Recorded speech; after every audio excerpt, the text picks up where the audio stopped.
Hi everyone, I wish you all a very good day. Welcome to KTK's Talk.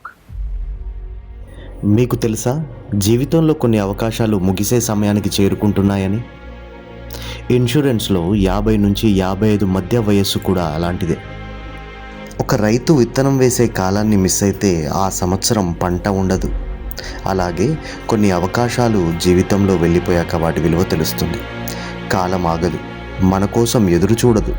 కొన్ని అవకాశాలు తలుపులు తడుతున్నప్పుడు మనం తెరవకపోతే మళ్ళీ రావు. మీరు 50 నుండి 55 సంవత్సరాల మధ్యలో ఉన్నారా?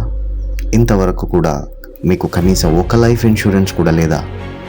అయితే ఇది మీ కుటుంబ ఆర్థిక భవిష్యత్తుకు, వారి భద్రత కోసం మీకున్న చివరి విత్తన కాలం లాంటిది. ఈ చివరి అవకాశంలో మీ ఆరోగ్యం సరిగ్గా ఉన్నప్పుడే సరైన ఎలిజిబిలిటీ మీకుంటుంది. మీ వయస్సు పెరుగుతూ ఆరోగ్యం క్షీణిస్తే ప్రీమియం పెరుగుతుంది. అలాగే కొన్నిసార్లు చాలా ప్లాన్లు అందుబాటులో ఉండకపోవచ్చు. నా ఈ సందేశం ముఖ్యంగా పిల్లల కోసం.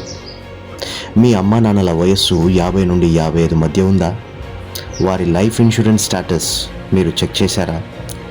వారు అడగకపోవచ్చు, కానీ బాధ్యత మీదే.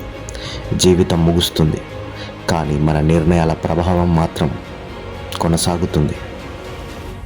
మీరు ఈరోజు తీసుకునే నిర్ణయం రేపు మీ కుటుంబ ఆర్థిక భారాన్ని, గౌరవాన్ని కాపాడుతుంది. 50 నుండి 55 సంవత్సరాల మధ్య వయసులో ఇది ఒక చివరి అవకాశం. ఆలస్యం చేయకండి. వివరాల కోసం నన్ను అడగండి. మీకు వివరించటం కోసం నేను మీకు ఎప్పుడూ అందుబాటులోనే ఉంటానుగా. మరైతే తప్పకుండా కలుసుకుందాం.